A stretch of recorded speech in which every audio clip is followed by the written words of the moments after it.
the title of the video was like Hannah Lowther messing up in 6. And Oh, I'm like, my God. It's Get like a life. and Whoever made that, please. I think like most of us, I met you through TikTok. Met you? Found Yeah. you? I don't know. Virtually Watched you? met. Stalked you? Okay. Through TikTok. And so that's where I sort of fell in love with you. And then you came into the West End as an adult. We'll get onto that. That's the two. And when I actually met you, I thought, there's no way this girl can be this nice and this full of energy and actually that talented, but you really genuinely are. And I think that's why your audience is warm to you so much, because you are open and warm and genuine. It's just so lovely. Oh, thank you. And I really mean it. I'm a big fan. I remember when you came up to me at Heather's press night, and I was like, oh my God, that's Lucie Jones. Oh my God, that's across the room like this. And I was like, oh my God, should I go and speak to her? And then before I could even go up to you, you ran across the room at me and was like, I love your TikToks. And I was literally like, I'm gonna die. I was so excited, and I filmed a TikTok with you straight away. We made a TikTok that I was very like, day. get that clout straight away. And you've just been an amazing, supportive person throughout my whole career so far. And so long may it continue. I will be supporting you way after I've moved into the care home and you're still under the bright lights, babe. So if you have been living under a musical theatre-shaped rock, Hannah is an actress, a TikToker. You have 1.2 million followers on TikTok. And I feel like we know this version of Hannah now because you create content and you show us your energy, and that is genuinely who you are. But if we missed the start, take us way back. So where did you grow up, and what was your sort of first entry into the musical theatre world? Oh, okay. So I grew up in Basingstoke. I've got some whoop for Basingstoke, thank you. Or as I call it, Amazing Stoke. Sorry, that was too much. Okay. Yeah, grew up in Basingstoke. Obviously did like dance classes, dance school when I was younger, on a Saturday, and I just loved it. And I think I didn't really realise that was a job a at viable the time. option. A viable option. Yeah. And in COVID, they tried to tell us it wasn't, but we're still here, darling. So I grew up in Basingstoke, did all that, went to Stagecoach, did bits of, but when you're younger, obviously you're just trying different things. I did ice skating for a while, dancing on ice. Wait, like figure skating? Yeah. No way. Yeah, I did it. And then I had to choose between Stagecoach and ice skating. So I chose Stagecoach. Well so my done. ice skating career ended. Correct choice. Not that it would have gone anywhere. Well, we don't know. We'll never know. I was all right. There's still time, babe. I liked the cute outfit. Yeah, absolutely. So were your parents into it at all? My mum is actually in the room right now. Hello, Mum. Hello. I think she did it like on an amateur level. No shade, Mum. But yeah, I don't think was ever going to go into it career-wise. But they've been just so supportive throughout this whole thing. Like my biggest cheerleaders, my family and my friends. Yeah. So yeah, where was I? I was starting Basingstoke, and then it was kind of weird. But I made my West End debut when I was 10. At the Palladium. At the Palladium, I know. It's insane. So how did that come about? Were you actively auditioning for things? Were you approached? Well, okay, there was a forum, I don't know if it's a thing anymore, called notapushy.mum.com, which I feel like was maybe for pushy mums, but that's okay. It got me here. And I think there was a children's casting director who was putting things on this forum, and obviously lots of the mums, the not pushy mums, were talking. And yeah, got me some auditions through. So I went to like a Mary Poppins audition, I went to a Billy Elliot audition, cut first round, and then went to Sound of Music audition, got cut from that one as well. Got to the finals. Wait, you got cut from it? First time. Oh, I see. But she's a trooper. She's a returner. She's a returner. So yeah, did that first time round, and then got to the bit where they were like putting you in height order. The and I remember just puzzle being of like, it all. do you want me to be shorter or taller? Because I can do both. But yeah, it got got the year after and got booked the job. You booked it, kid. I booked it. It didn't feel like a job at the time, though. No. It was very like, I get paid. I think it was like £25 a show or something. Wait, they paid you? Yeah. I'm just kidding. So has it ever felt like a job? Do you feel like it's a job now? I feel like I've had to teach myself to treat it more like a job, because otherwise I feel like I'm just like going to like play with my friends and I'm like playing make pretend, but actually I'm like, oh, this is actually real. I need to like not take it more seriously, because if you're a casting director, I'm a very serious person, but I feel like I need to, I have been trying to teach myself to not just be so, not playful is not the right word, but... well, it is your job. It's a yeah, career. And when you're doing it 8 shows a week, 6 days a week, and then you have all of these other things that you do as well. Yeah. Because I do enjoy it. But I think I need to just make sure I'm finding a balance and realizing that because it's my career, like you have to fit so much other stuff, life stuff around that, you know? And yeah, it's just finding the right balance. Yeah, and we do love it. And we are very lucky to be here. But there is something that you've talked about, which is you publicly talked about how much people get paid in the industry and what that sort of means. And there was this whole blow up around it, and I never understood why. And I sort of, now that the dust has settled around that, for those of you who might not have known this, Hannah made a video probably well over a year ago now. Yeah, 2 years maybe. Yeah, just sort of outlining for people, you know, how much does someone get paid as an entry level into a West End theatre, if it's this size, if you're touring, that sort of thing. And information that is readily available for pretty much every profession except ours. And that is for quite a good reason, because for quite a long time, and still occasionally, is not fair. And I think what you did was shine a light into those corners where you'd sort of come in as an adult now and gone, oh, well, that doesn't seem quite right. Did you feel nervous about making that video before you made it? I didn't, because I just thought it was, you know, if there's no gatekeeping going on, then why is it so secretive?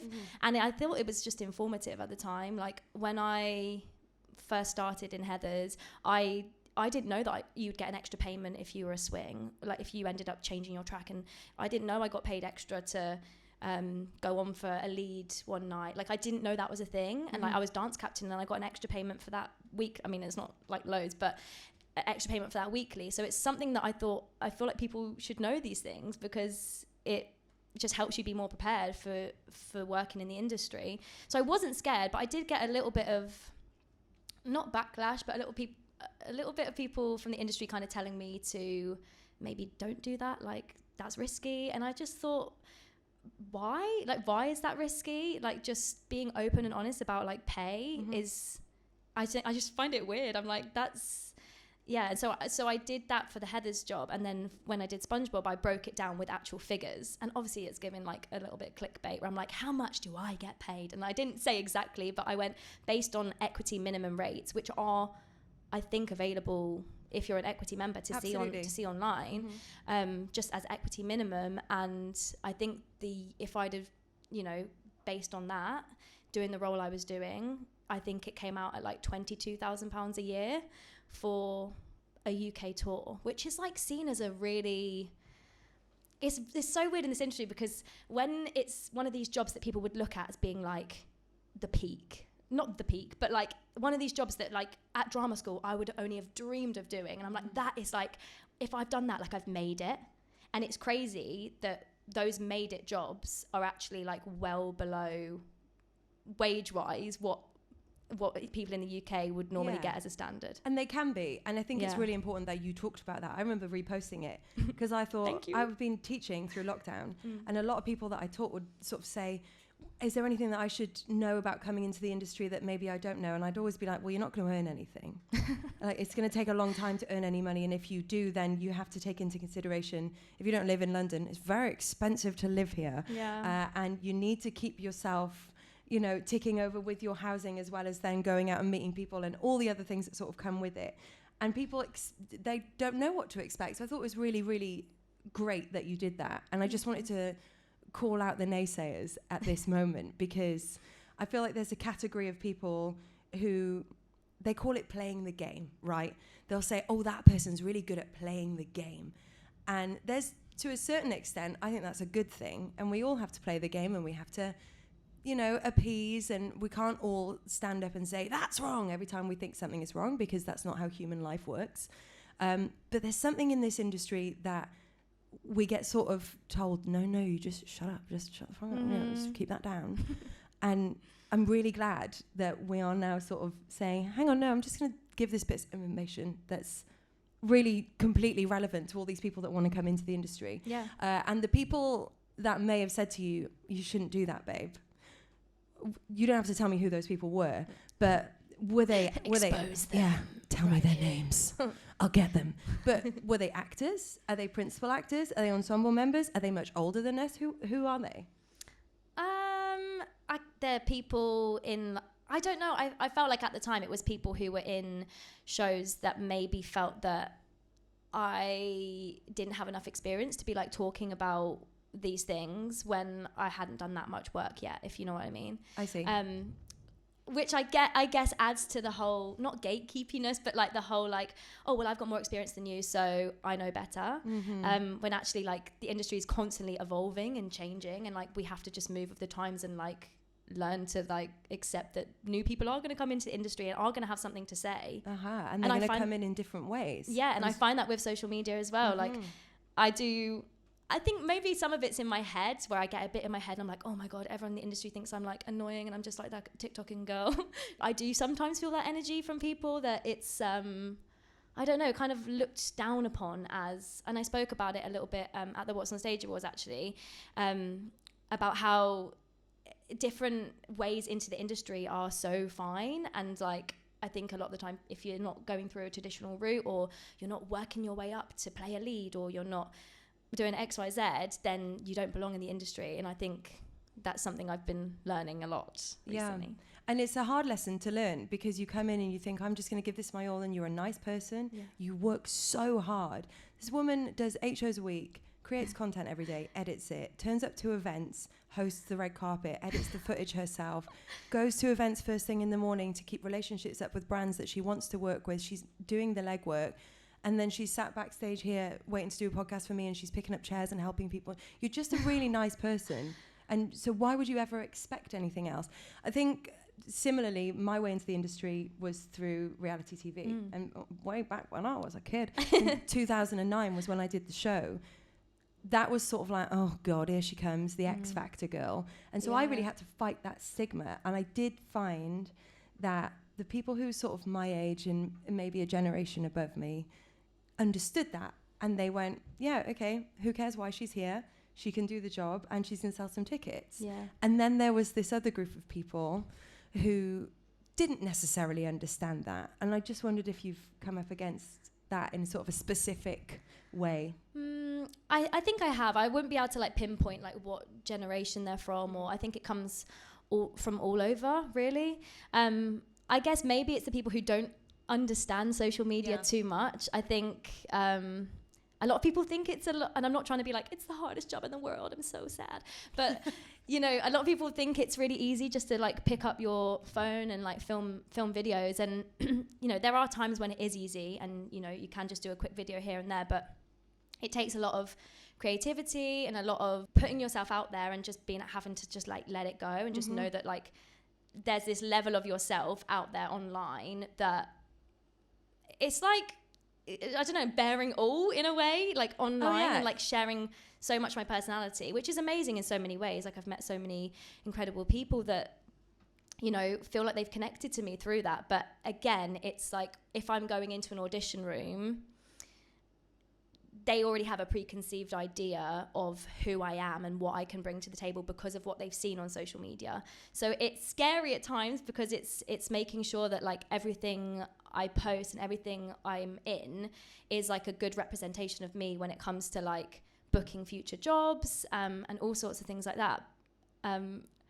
It's a 24/7 commitment, really, isn't it? Because when you come into the industry in the way that you have as an adult, and you are bearing a lot of your personality and your life, and you're opening doors, and you're giving a lot of information and love to people, and a lot of people take it in the way that it's intended, and that's the way it should be taken. But it is a full-time commitment, because you're going home at night and you're doing it after the show, and you're doing it first thing in the morning. And when we first sat down here and I said, I think people love you so much because you're so open and genuine and warm, and you are who you are, whether we're here or whether we're back there, or whether you've had a drink, like you are the same person. You don't suddenly become like Demon Hannah telling all of her truths. You don't.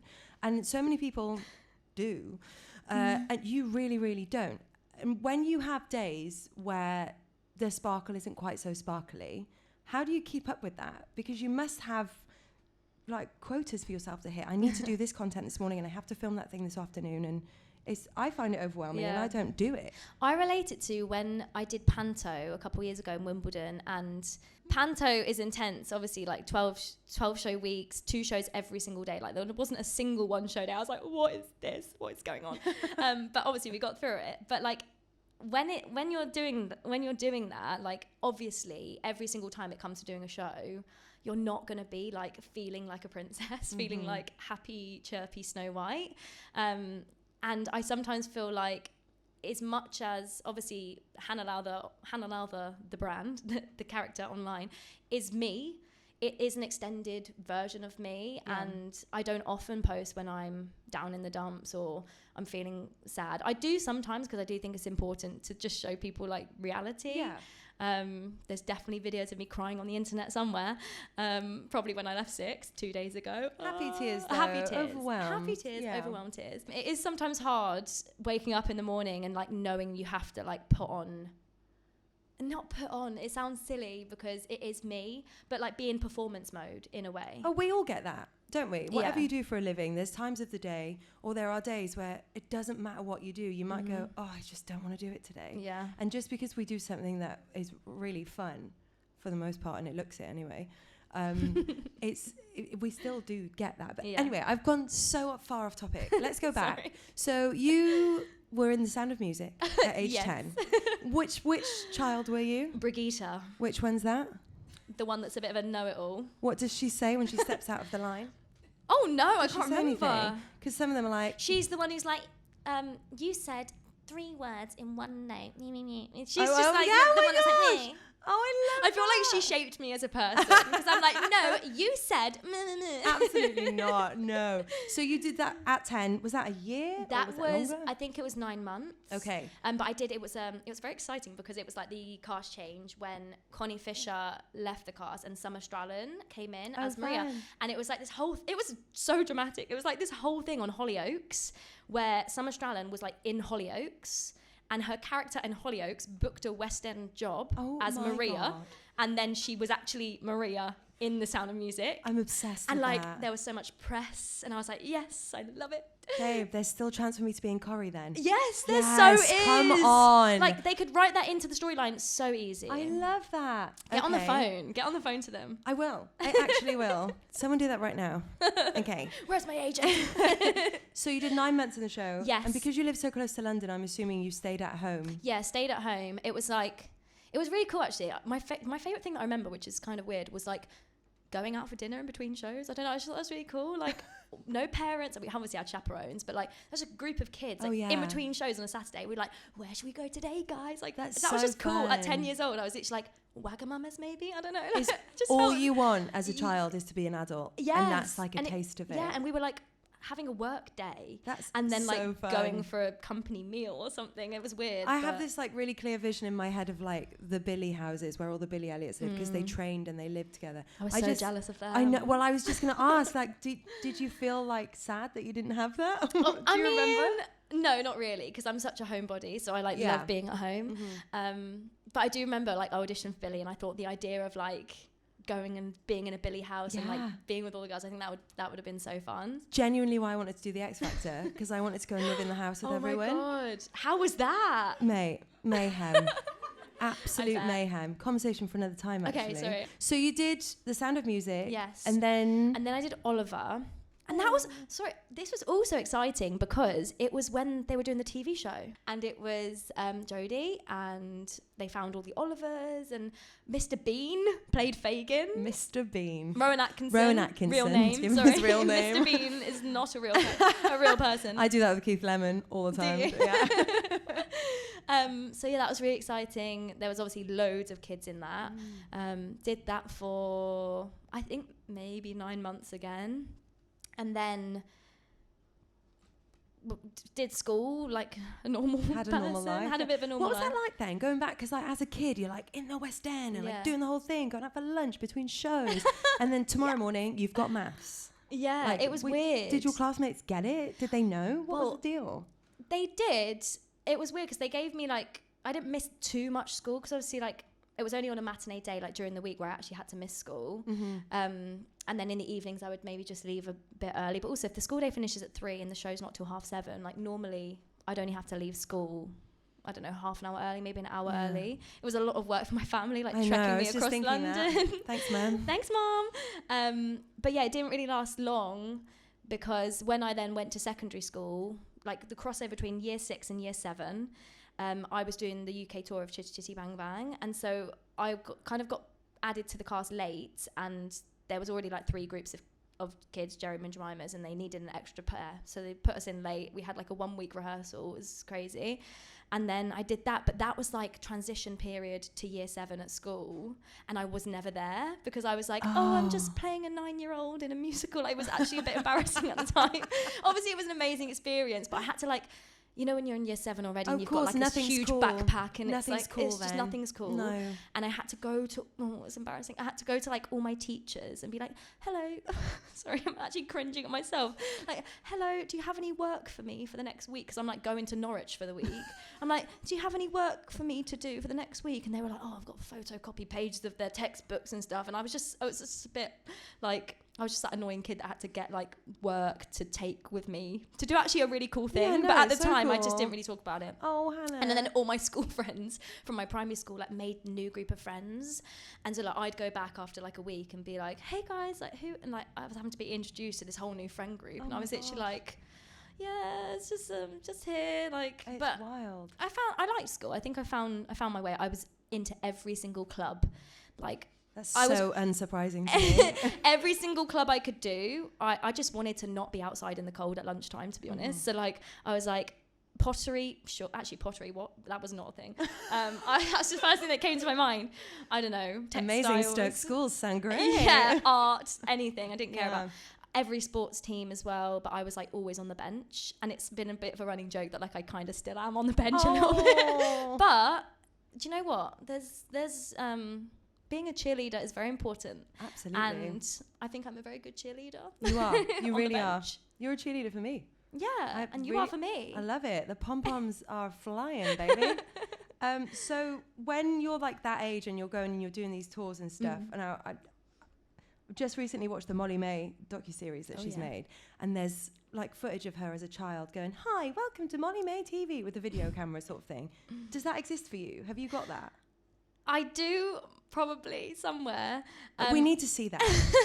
There's lots of videos where, like home videos, where my mum's filming and I'm going, Mum, look at me. Mum, over here. Mum, look at me. Like my little munchkin voice. So there's lots of videos like that. And then obviously the YouTube era began. But I watched like all of the original YouTubes. But it wasn't like a job at the time. Obviously it might have been for them, but like it wasn't like TikTok, that's become like brand deals and stuff like that for people. It was just like fun. Yeah. So I used to do like videos, like the Chubby Bunny challenge and all that. Absolutely. Well, that's what I've like, because when I was growing up, social media was not a thing. Yeah. I remember being on X Factor and someone putting a laptop in my dressing room and being like, this is Twitter, you can speak to people. And it was like, oh my God, terrifying. People asking questions. It said Lucie Jones Q&A at the top, and people could write in their questions. And I remember some of them, I was like, I was literally 17 going, yes, I got that top from Topshop in Cardiff. Like, and then it'd be like, why are you so fat? And like immediately I was like, oh my God. So I can't begin to imagine like having that at your fingertips from such a young age, like making those Chubby Bunny videos. It's like so innocent and pure, and someone will find it and like pounce on it. I know. I hopefully have gone through and deleted all the Chubby Bunny challenges. I did one video that was like trying on all my nail varnish colours. Oh, I love that. That's just so pure though. I love it. And I love that your career has evolved into this place where you're now in the West End and you're a star in your own right. And this thing that runs alongside it is so important and so great. And you're really good at it. And I just need to go back to my questions that are in my head because I know I'm running out of time. Sorry. No, it's totally fine. So you went to Italia Conti at 16. Yes, I did. Yeah, how was that? It was an experience. It was good, I think. An experience. I think training has changed a lot now. Right. But like going at 16, moving out I went home every weekend, but like moving out from home, like if I could go back, obviously I wouldn't change anything because I wouldn't be where I am today, but I think you would. I was so young, and I remember for dinner, I just didn't care about like looking after myself. And I was never a massive like party girl, but like for me, like not looking after myself was like, for dinner one night, my mum's going to kill me, I would have a whole packet of bourbons dipped in bourbon spread, and I would sit there like, and then all day the next day be dancing from 8:30 till 6, and I would be fine. Like if I did that now, I think I would be deceased. Oh, to be young. Right? But like I would just sit there and like dip bourbons in bourbon spread and have that for my dinner. Yeah. And like, am I okay? Like, absolutely, of course you were. It's the same thing about going out for food between shows as a kid. You have that freedom. You're like, I'm having bickies for dinner. Absolutely. But like now, I have to really think, because like I love chicken nuggets. I love Mackie D's. Me but too. if I'm between shows, I'm like, I cannot eat that, because I will poop my pants. Yeah. Like I will not get through the show. Especially in 6, you don't leave the stage. Right? I'm like, girl. So I need like as much like. And also I have to like change my mindset now, because I'm thinking more like I need food that's going to fuel me. Whereas when I was training at 16, I did not care. I did not think about it. I was just like, yes, I'm here, I'm living my best life. And it was fun. And it was good. I think at the time it wasn't as much musical theatre as I wanted, like pure jazz, hands, musical theatre. I think we got like an hour of musical theatre a week. Oh, and wow. like everything else was like, every morning we started with like ballet or cardio or like Pilates or something like that. And then like it was a lot of contemporary and dancing, which was good because I needed to like boost that side of things. But it wasn't much like pure musical theatre. We did like a 3rd year show. But yeah, I enjoyed it. I think I learned a lot. Obviously, your foundations and your core training is so important. And I think I learned a lot without even really realising what I was learning. Like, just like core technique and stuff like that. I think I learned a lot. And then I took a year. Well, I didn't mean to take a year. I obviously graduated and was like, I'm going out into the big wide world and I'm going to I wanted to talk to you about that year. Yeah. Because that year, it was, 2017, 2018? Yes. And so you've graduated, you're like 19, you're ready to hit the road, you're ready to do the thing. You've already done the thing multiple times, and then it didn't work. No, it didn't. And I left Conti's with an agent, but I think when you're young, your relationship with your agent is maybe not blurred, but it's just, I felt like we weren't seeing eye to eye just in what they wanted to put me up for and things that I wanted to do. But at the time, you're just grateful for anything and you just want to get out there and you want to do what you want to do. So I was going to every audition, but I didn't feel like I was in it. I didn't feel like we were kind of meeting on, like, I don't know, we weren't quite clear on exactly how I wanted my career to go. And I think when you're young, you also have a lot of people tell you like, oh, just go and do this for a couple of years, you'll learn. And like, I knew in my heart that I didn't want to do that. For me, it was cruises. And there's so many incredible shows on cruises and so many incredible people who perform on cruise ships, but I just knew that I didn't want to do that. Like, as I was saying, I'm such a homebody. Yeah. And I just felt in my heart that I didn't want to do that. And there was so many auditions. There was one time my family had booked a trip to Ireland, so we were going in the holidays, and I'd already booked my agent, but I was still training.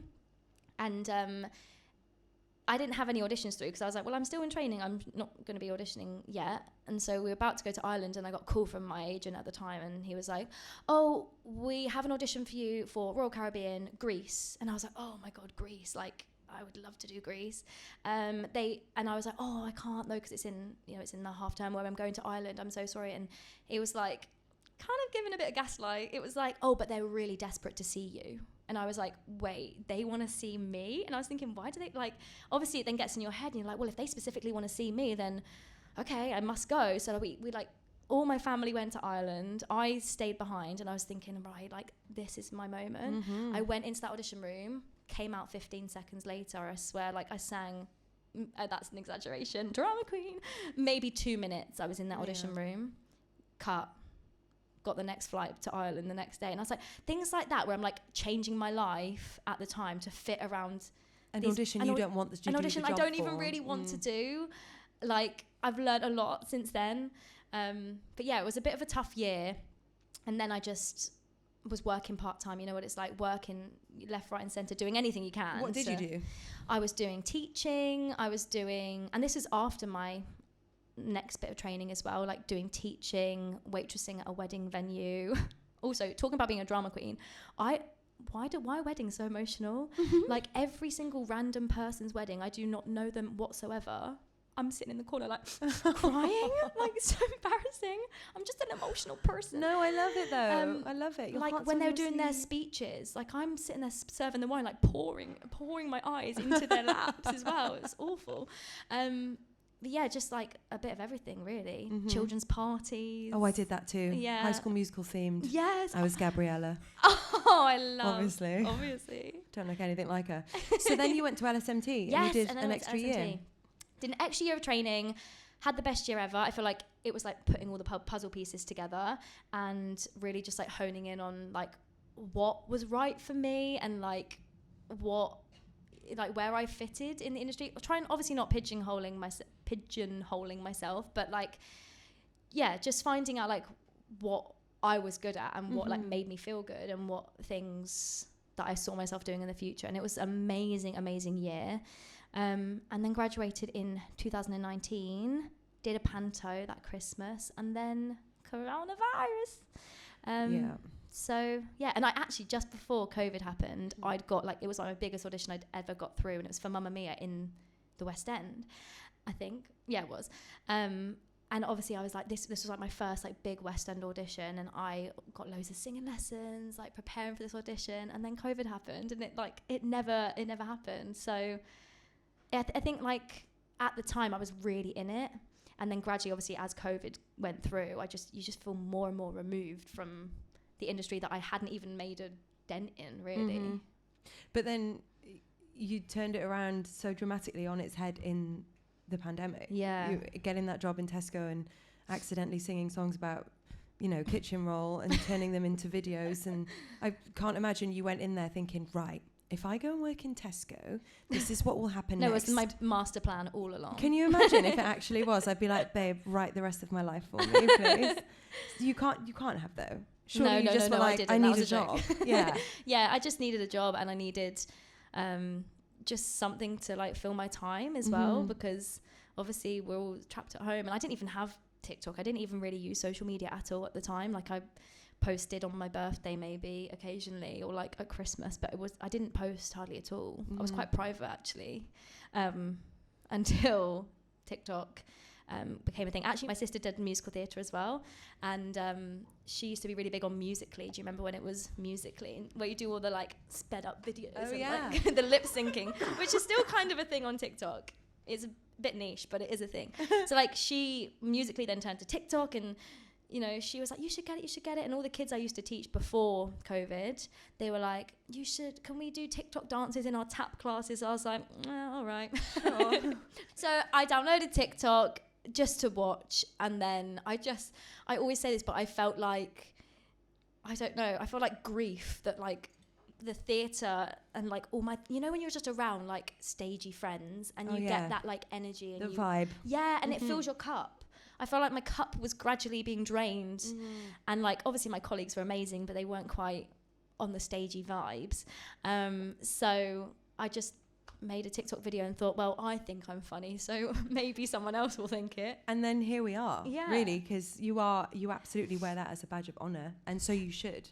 I think the similarities in where we both began in coming into the industry as adults, I keep saying, because you were already here as a child and a bona fide legend at it, coming into the industry in a slightly different way as we both did, and sort of fighting that stigma, and then choosing to wear it as I did the X Factor.